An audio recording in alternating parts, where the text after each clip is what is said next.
성경은 어떤 책보다도 분량이 많습니다. 그렇다고 하나님의 사람 사랑이 모두 다 기록되어진 것은 아닙니다. 역시 이 요한복음을 보더라도 예수께서 행하신 일이 이 외에도 많으니 만일 낱낱이 기록된다면 이 세상이라도 그 기록된 책을 두기에 부족할 줄 아노라. 21장 25절에 그렇게 기록하고 있기 때문입니다. 마찬가지로 구약의 모든 예언의 화살표는 모두 예수 그리스도의 오심에 맞춰지고 있고, 그런 이유에서 예수 그리스도께서는 이 성경이 자신에 대해서 기록하고 있다고 이 요한복음에서조차도 증거를 하고 있습니다. 너희가 성경에서 영생을 얻는 줄 생각하고 성경을 연구하거니와 이 성경이 곧 내게 대하여 증언하는 것이니라. 5장 39절에서 말씀을 하십니다. 사도 요한은 하나님 독생자의 사람이 되심에서부터 십자가의 사죄의 죽으심과 장사 지냄을 기록하면서 이제 다시 보게 되겠지만은 오직 이것을 기록하면 너희로 예수께서 하나님의 아들 그리스도심을 믿게 하려 함이요 또 너희로 믿고 그 이름을 힘입어 생명을 얻게 하려 함이라 하는 20장 31절에 같은 증거를 하였습니다. 오늘 35절 하반절에도 같은 그가 자기의 말하는 것이 참인 줄 알고 너희로 믿게 하려 함이니라 기록을 주고 있는데, 이것이 성경 전체의 목적이요 또 이 요한복음을 기록한 목적인 겁니다. 시편 49편 12절에 범죄해서 하나님의 형상을 잃어버린 가치를 잃은 사람들을 이렇게 표현하죠.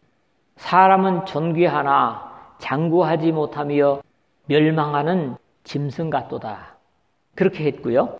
다시 20절에 존귀하나 깨닫지 못하는 사람은 멸망하는 짐승 같도다. 두 번씩이나 증거를 하고 있지만은 이 짐승보다 못한 짐승같이 되어버린 사람을 다시 구원하는 것이 사람으로서는 불가능함도 역시 같은 말씀이 증거하고 있습니다. 아무도 자기 형제를 구원하지 못하며 그를 위한 속전을 하나님께 바치지도 못할 것은 그들의 생명을 속량하는 값이 너무 엄청나서 영원히 마련하지 못할 것임이니라. 시편 49편 7절 8절 그렇게 말씀을 하십니다. 그렇기 때문에 사람으로서는 할 수 없는 이 죄인들이 속량을 하나님께서 마련하신 것이고 그것이 바로 독생자를 이 땅에 보내신 것입니다. 그러므로 성경의 역사 속에 쓰임받은 사람들의 한결같은 당부는 오늘 제목처럼 너희로 믿게 하려 함이니라 하는 요한의 당부와 다르지 않습니다.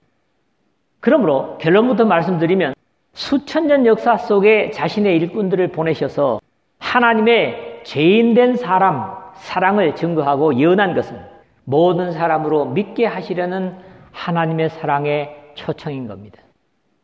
오로지 이것을 방해하는 일이 있다면 길가에 있다는 것은 말씀을 들은 자니 이에 마귀가 가서 그들이 믿어 구원을 얻지 못하게 하려고 말씀을 그 마음에서 빼앗는 것이요. 누가복음 8장 12절이라든가 공간복음에 다 기록을 하고 있습니다. 믿어 구원을 얻지 못하게 하려고 말씀을 빼앗는다. 에덴에서 타락을 부추겼던 존재들이 같은 하나님과의 이간을 사람들로부터 계속하고 있는 겁니다. 우리는 주님께서 십자가에 운명하시기 전에 다 이루었다라는 선언을 이미 나눈 바 있습니다. 하나님께서 이미 다 해놓으신 일을 우리 각자가 나를 위한 일로 받아들이고 순종하기만 하면 하나님의 뜻이 이루어지는 것이요 또 구원받는 유일한 길이라는 겁니다. 첫 번째는 35절에서 37절입니다. 성경의 성취를 증언하는 요한의 말씀을 보겠는데, 함께 복음서를 기록하고 있는 예수 그리스도를 직접 따랐던 사도들 중에 마태도 있습니다. 마태는 이 십자가의 사건을 함께 기록하면서도 이렇게 본자가 증언하였으니 라는 요한 같은 증거는 하고 있지 않다는 겁니다.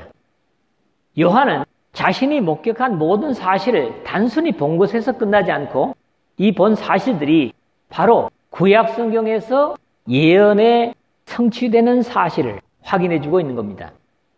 또 요한은 죄성을 가진 사람들의 불신의 성품을 너무나 잘 알고 있기 때문에 자신이 본 사실들을 증거하고 있다고 자신이 동원할 수 있는 모든 표현을 다 사용해서 사람들을 믿음으로 초청하고 있는 겁니다.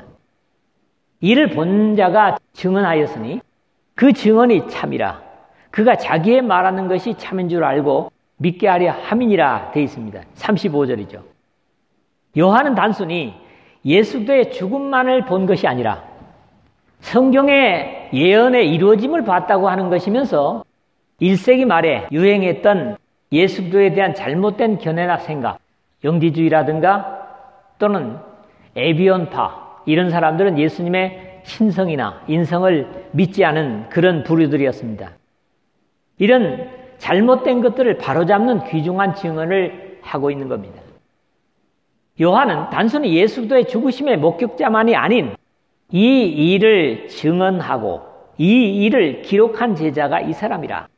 우리는 그의 증언이 참된 줄 아노라. 21장 24절에도 예수도의 행하신 일과 삶의 참된 증언자임을 이 서신의 마무리에서도 증거하고 있습니다. 이 일이 일어난 것은 그 뼈가 하나도 꺾이지 아니하려 한 성경을 응하게 하려 함이라 36절을 했는데 이미 앞에서 이 말씀을 인용한 바 있는 예수 그리스도께서 유월절 양되심을 십자가의 죽으심을 통해서 확인했다는 증언입니다. 요한은 이미 1장 19절 하반절 그리고 36절 하반절에서 세례자 요한을 통해서 보라 세상 죄를 지고 가는 하나님의 어린 양이로다. 또 보라 하나님의 어린 양이로다 라고 선언되었던 예수 그리스도는 그 뼈가 하나도 꺾이지 않아야 하는 유월절 양이신 까닭에 출애굽기 12장 46절이라든가 민수기 12장 9절에 다른 죄수들 같으면 죽지 못할 그 짧은 시간에 운명하심으로써 강도들처럼 다리를 꺾어 죽임을 당하지 않으신 것임을 증거하고 있는 겁니다. 왜 이 강도들보다 빨리 돌아가셨는가는 앞에서 말씀드렸죠. 이미 십자가에 달리시기 전에 가시관을 머리에 쓰셔서 피를 흘리시고 또 채찍을 많이 맞으셔서 완전히 탈진한 상태에 있었기 때문에 빨리 운명하셨다 제가 말씀을 드렸습니다. 그러면서도 스가랴 12장 10절 또 다른 성경에 그들이 그 찌른 자를 보리라 하였느니라 하는 재림 때 로마 군인들의 손을 빌어서 예수 그리스도의 옆구리를 찌른 당시 유대인들이 다시 오실 그리스도의 영광과 위엄을 보면서 가슴을 칠 것에 대한 안타까움을 증언하고 있습니다.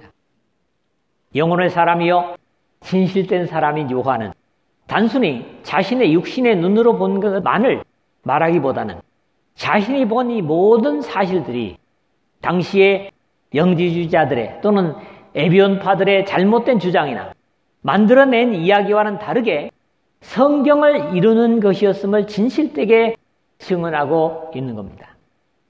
오늘 우리 역시 육신의 안목으로 보는 것만이 아닌 그 이면에 감춰져 있는 영적인 이치를 깊이 헤아릴 수 있는 영성을 가져야만 할 것입니다. 그럴 때 비로소 하늘의 사람이요 영적인 사람이라고 인정할 수 있을 것입니다. 진실됨이 단순한 진실이 아니라 하늘의 진리를 증언하는 진리의 추종자로 살아야 한다는 거지요. 그런 삶이 비로소 또 무엇을 하든지 말에나 일에나 다 주 예수의 이름으로 하고 그를 힘입어 하나님께 감사하라 하는 골로새서 3장 17절에 바울 사도의 당부에 합당한 삶이 될 것입니다. 두 번째 말씀은 38절에서 40절을 보도록 하겠습니다. 여기에 그동안 예수님께서 활동하실 때 사람들에게는 제자로 알려지지 않았던 두 제자가 등장하고 있습니다.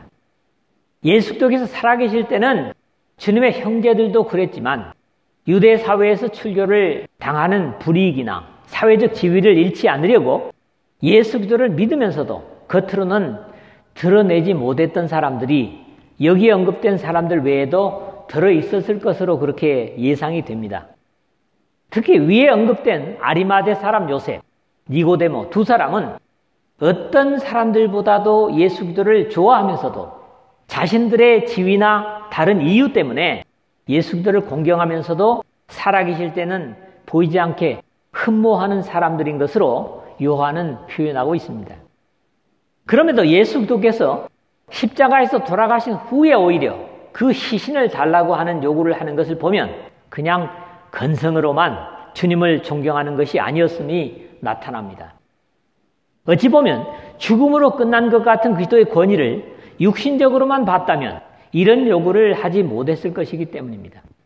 아리마대 사람 요셉은 예수의 제자이나 유대인이 두려워 그것을 숨기더니 2일 후에 빌라도에게 예수의 시체를 가져가기를 구하며 빌라도가 허락하는지라 이에 가서 예수의 시체를 가져가니라 38절 그랬는데 아리마대 사람 요셉 이 사람에 대한 다른 설명을 요한은 기록하고 있지 않지만은 공관복음에서 이 사람의 성품이나 성격을 참고해 볼 수 있어서 우리가 다행이라고 생각이 됩니다.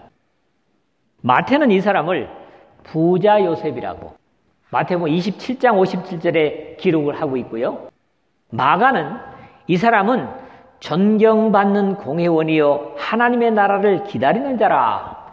마가복음 15장 43절에 사내들인 공회원이면서도 하나님의 나라를 기다리고 있는 사람이다. 그렇게 표현하고 누가는 선하고 의로운 요셉이라 하는 사람이 누가복음 23장 50절에 예수님의 제자다운 면모를 가지고 있는 사람으로 말하고 있습니다. 아리마대 사람 요셉 역시 바로 뒤에 언급되는 니고데모와 같은 지위와 사내들인 공회원이었음을 이해할 수 있다는 겁니다. 주님께서 육신으로 살아 움직이실 때는 주로 주님을 따르는 사람들은 당시에 사회에서는 한결같이 약자들이었습니다. 가난한 자, 죄인 취급하는 자들, 힘없는 사람들. 그런데 오히려 세상을 뜨시고 나니 생각지도 못한 이런 최고의 상류층의 두 사람에게 장례를 받게 되는데 이 또한 우연한 일이 아니라 구약 성경의 예언의 성취라는 겁니다. 메시아 예언의 핵심인 이사야 53장 9절에서 그는 강포를 행하지 아니하였고 그의 입에 거짓이 없었으나 그의 무덤이 악인들과 함께 있었으며 그가 죽은 후에 부자와 함께 있었도다 라는 기록을 볼 수 있습니다. 예수 그리스도께서는 전혀 흠이 없으신 죽을 죄가 없는 분이셨지만 죽어 장사되는 것이 마치 모든 죄인과 같이 죽음을 당하고 스올이라고 하는 무덤에 내려가신 것이지만 가난한 목수의 아들의 육신적인 지위에 어울리지 않게 부자의 무덤에 묻히신 것이라는 예언의 성취인 겁니다. 일찍이 예수께 밤에 찾아왔던 니고데모도 몰약과 침향 섞은 것을 100리트라쯤 가지고 온지라 39절 그랬는데요. 요한이 이미 3장에서 귀중한 거듭남의 대화를 언급한 바 있던 그는 니고데모로 마치 여기서 말하고 있는 일찍이 예수께 밤에 찾아왔던 니고데모라는 것처럼 표현을 하고 있습니다. 장막절에 예루살렘 종교 지도자들이 자신들의 아랫사람들을 보내서 예수들을 체포하러 보냈다가 오히려 보냈던 그 사람들이 감화를 주님께 받고 그냥 돌아온 그 아랫사람들을 책망하는 종교 지도자들에게 예수도에 대한 판결을 조심할 것을 경계하는 내용을 이 니고데모가 했던 말로 봅니다. 그 중에 한 사람 곧 전에 예수께 왔던 니고데모가 그들에게 말하되 우리 율법은 사람의 말을 듣고 그 행한 것을 알기 전에 심판하느냐. 같은 요한복음 7장 50절에서 51절에 그렇게 말을 했다가 오히려 너도 갈릴리에서 왔느냐? 찾아보라. 갈릴리에서 선자가 나지 못하느니라. 52절에 이런 핀잔을 받은 그런 내용이 앞에 있었지요. 이 니고데모가 예수도의 장례를 위해서 몰약과 침향 섞은 것을 100리트라쯤 가지고 온지라 39절에 헌신을 기록하고 있는데 몰약과 침향은 모두 값비싼 향료들로 이 니고데모가 가져온 100리트라는 오늘 우리의 단위로 계산하면 대략 35kg 정도가 되는 많은 양입니다. 이 염하면서 세마포의 쌀, 그런 향료인데 이렇게 많았다는 거죠. 신기한 것은 예수 그리스도께서 나셨을 때 동방의 박사들이 가져왔던 3가지 보물 중에 이 한 가지가 몰약이었죠. 특히 이 몰약은 아라비아나 에티오피아가 주산지로 향료일 뿐만 아니라 주로 방부제로 사용되는 것으로 부자들이 장례식에 염을 하는 재료로 많이 사용되었던 것으로 전해지고 있습니다. 예수 그리스도의 탄생에 이름 없는 동방의 박사들이 예물로 가져왔던 몰약, 그리고 바로 그 그리스도의 죽음의 염을 위해서 니고데모가 가져온 유향 몰약, 즉 시작과 끝을 몰약으로 장식하는데도 저는 의미가 있다고 헤아렸습니다. 예수 그리스도는 인류의 모든 사람들이 죄로 죽어 썩어질 수밖에 없는 사람들을 살려 썩지 않게 하고 향기나게 변화시키는 몰약의 역할을 하실 것을 우리가 이 단순한 원리 속에서 생각해 볼 수 있다는 겁니다. 침향도 인도 동부 그리고 코친에서 자라는 향료로 주로 훈증으로 사용하는 향료이지만은 몰약과 섞어서 부자들의 죽은 자의 방부 처리에도 역시 사용되는 값진 향료라고 전해지고 있습니다. 사실 니고데모가 가져온 이런 분량의 향료는 왕이나 특별한 사람에게만 사용하는 많은 양이라고 합니다. 결국 숨겨져 있던 니고데모를 통하여 만왕의 왕이신 우리 주님의 장례식에 계획되지 않았던 왕의 대우를 하게 되었던 것도 결코 우연한 일이 아니었던 겁니다. 예언되었다는 사실이죠. 이에 예수의 시체를 가져다가 유대인의 장례법대로 그 향품과 함께 세마포에 쌌더라. 40절에 이제 그랬죠. 어느 인종이나 나라든지 죽음 앞에서는 최고의 존엄을 가지는 것이 사실입니다. 제가 어려서 사람이 세상을 뜨면 상여를 메고 장례를 했습니다. 근데 그 묘지로 가는 길에 밭에 보리가 한창 피어 있거나 또는 뭐 다른 곡식이든지 상여는 그런 걸 가리지 않고 길처럼 가요. 그래도 그 밭주인이나 논주인이 말을 하지 않습니다. 왜 그러냐 하면 바로 그 죽음의 존엄 때문이었던 거죠. 유대인들은 아마 더욱 그랬던 것 같아요. 시신이 정결하게 장례되지 못하는 것 자체를 저주로 봤던 것을 구약 성경에서 우리가 들어볼 수 있는 것이 사실이죠.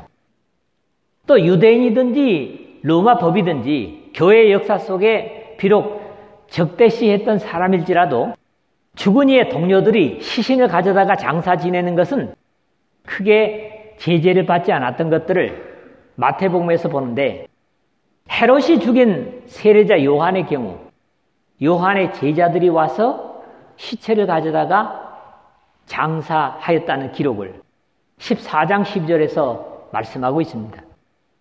교회 탄생 후에 첫 번째 순교자였던 스데반 역시 경건한 사람들이 스데반을 장사하고 위하여 크게 울더라. 사도행전 8장 2절에 기록되어 있는 것을 볼 수 있습니다.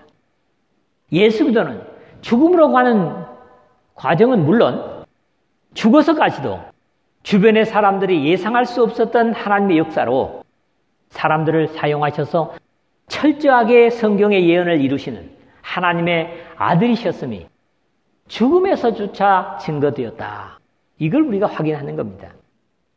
아리마대 사람 요셉과 니고데모는 예수 그리스도께서 살아계실 때는 제자됨을 감추고 있었지만 오히려 죽음 앞에서 인정하면 더욱 불리해질 수 있었을 것임에도 빌라도에게 당당하게 예수 그리스도의 시체를 달라 해서 장사 지냄으로써 그분의 제자됨을 드러냈던 겁니다. 더 바람직한 제자의 모습이었다면 살아생전에도 기득권을 포기하고 예수 그리스도를 따랐더라면 더욱 주님께서 기뻐하실 모습이었겠지만 오히려 숨기고 있다가 더 불리해진 상황에서 드러낸 것도 우리가 본받아야 될 결단의 모습이다. 이렇게 이해되어집니다. 세 번째 말씀은 41절, 42절 두 절입니다. 드디어 예수님의 장례를 끝낸 모습을 보게 됩니다.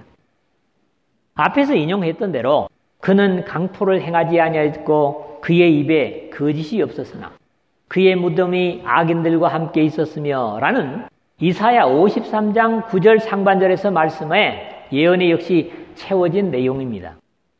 죽음과 관련이 없으신 분이시고 죽으실 수 없는 생명의 주인이신 예수 그리스도께서 죽어 장사되심은 죽고 살지 못할 모든 인류의 죽음을 대신 감당하신 것으로 그의 무덤이 악인들과 함께 있었으며의 모습이 되신 겁니다. 예수께서 십자가에 못 박히신 곳에 동산이 있고 동산 안에 아직 사람을 장사한 일이 없는 새 무덤이 있는지라 42절에 했는데, 물론 이 무덤은 아리마대 사람 요셉의 소유였음에 의심의 여지가 없습니다. 왜냐하면 엉뚱한 사람의 땅에다가 장사를 할 리가 없고 불가능하기 때문이죠. 그럼에도 잠시 사흘 동안만 사용될 무덤이었지만 마태복음에 같이 기록되고 있는 것과 같이 바위 속에 판 자기 새 무덤에 넣어두어 큰 돌을 굴려 무덤 문에 놓고 가니라. 27장 60절에 기록되고 있습니다. 누가는 이를 다르게 표현하기를 이를 내려 새 마포로 싸고 아직 사람을 장사한 일이 없는 바위에 판 무덤에 넣어두니 23장 53절에 증거하고 있습니다.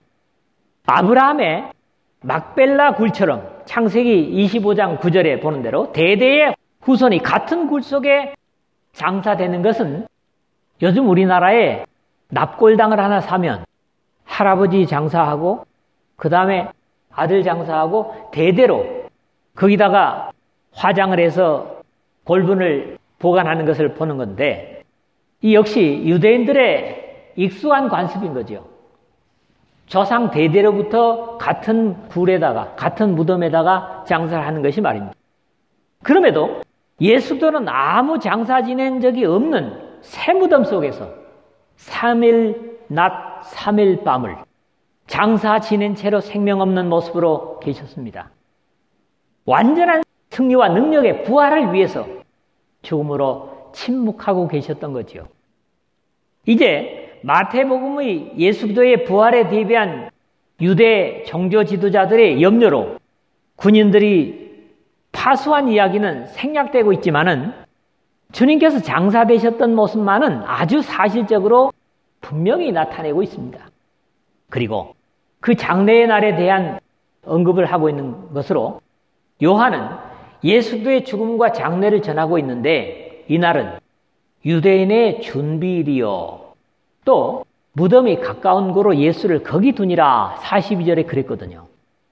앞에서 제가 살짝 언급했던 것처럼 여기 이날은 유대인의 준비일이라는 표현이 이 안식일의 준비일설과 유월절 준비일설이라는 두 가지 이해가 지금까지도 계속 전해져 오고 있고, 대부분의 사람들은 안식일의 준비일일 것이라고 그렇게 이해를 하고 가르쳐 오고 있습니다. 그러나 예수도의 말씀에 권위를 둔다면 지금까지 일반적으로 전승되고 있는 안식일의 준비일이기보다는 유월절의 준비일이라는 말이 더 타당하게 여겨집니다. 이것이 일반적으로 생각하기에 그렇게 중요한 것이 아니라 할지라도 우리 주 예수 그리스도의 예언과 관련된 것이기 때문에 받아들이기 쉽고 일반적인 이론이라 할지라도 우리는 예수 그리스도의 말씀을 선택하는 것이 옳기 때문입니다. 요나가 밤낮 사흘 동안 큰 물속이 뱃속에 있었던 것 같이 인자도 밤낮 사흘 동안 땅속에 있으랴. 마태복음 12장 40절에 그렇게 말씀을 하셨기 때문이라는 겁니다. 말씀을 맺습니다. 요한 사도는 자신의 눈으로 본 것보다도 중요하게 여긴 것이 하나님께서 그의 일꾼들을 통해서 주신 예언들의 성취였습니다. 육신의 눈으로 본 되어지는 사실보다 귀중하게 확인한 것이 예수 그리스도의 이 땅에 오심에서부터 죽음의 순간까지 일평생의 삶이 예언의 성취였다는 것을 확인하는 겁니다.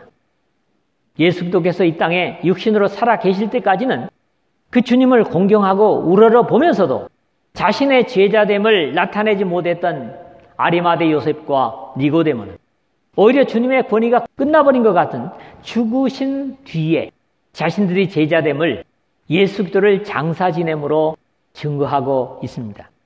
보다 바람직한 제자됨의 모습은 우리의 모든 일상에서 예수 그리스도의 제자됨을 선포하는 겁니다. 그리고 선포했으니까 기도하며 행함으로 더욱 적극적인 신앙의 삶이 될 수 있을 것이다. 그렇게 생각합니다. 예수 그리스도께서 그는 강포를 행하지 아니하였고 그의 입에 거짓이 없었으나 그의 무덤이 악인들과 함께 있었으며라는 이사야의 예언의 이루어짐은 이제 죄로 인해서 계속적으로 무덤에 바쳐졌던 모든 인류의 비극을 끝내시기 위해서 생명 자체이신 생명의 주님께서 무덤에 장사되셨던 겁니다. 그런 이유에서 밤낮 사흘만 장사되어 계셨던 것입니다. 그 몹쓸 죽음을 영원히 멸하시기 위해서 그렇게 하신 것이죠. 이런 이유 때문에 부활하셔서 사망을 향해 호령하신 겁니다. 사망아 너의 승리가 어디 있느냐? 사망아 네가 쏘는 것이 어디 있느냐? 사망이 쏘는 것은 죄요 죄의 본능은 율법이라. 우리 주 예수 그리스도로 말미암아 우리에게 승리를 주시는 하나님께 감사하오니. 유명한 고린도전서 15장 55절에서 57절. 즉 율법을 온전히 완성하신 주님 때문에 이제는 죽음을 향해서 호령할 수 있다. 이런 확신인 거죠. 예수 그리스도는 죽으시면서까지 철저하게 예언된 모든 하나님의 언약을 이루시고 죽어 장사되셨습니다. 그러나 이 죽음은 일반 사람들의 죽음과 장사됨과는 다른 부활하기 위한 죽으심이었다는 사실입니다. 이제 다음 주부터는 이 침울한 죽으심의 이야기를 털어내고 영광스러운 부활의 역사를 다루게 될 것입니다. 우리가 신앙적으로 꼭 이 시점에서 생각하고 헤아려야 하는 것은 예수 그리스도께서 부활을 위하여 죽으셨듯이 죽지 않으면 부활이 있을 수 없다는 사실입니다. 그럼에도 많은 사람들이 아직도 여전히 자신을 죽이지 못하고 자기 자신이 굳건히 살아있으면서도 부활을 욕심내고 있다는 사실입니다. 그러나 분명히 해야 할 것은 죽음이 없이는 절대로 부활이 있을 수 없다는 사실입니다. 나의 성격, 나의 욕심, 나의 인간됨 모든 것이 계속적으로 죽여져서 예수님과 함께 완전한 이미 모형적으로는 장사가 됐잖아요. 신앙이 그겁니다. 나를 계속 죽여가고 예수님을 내 삶 속에 살리는 것. 그것이 신앙의 삶이죠.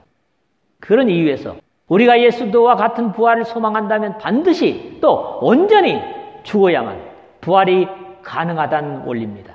믿으시기를 주님의 이름으로 축복합니다.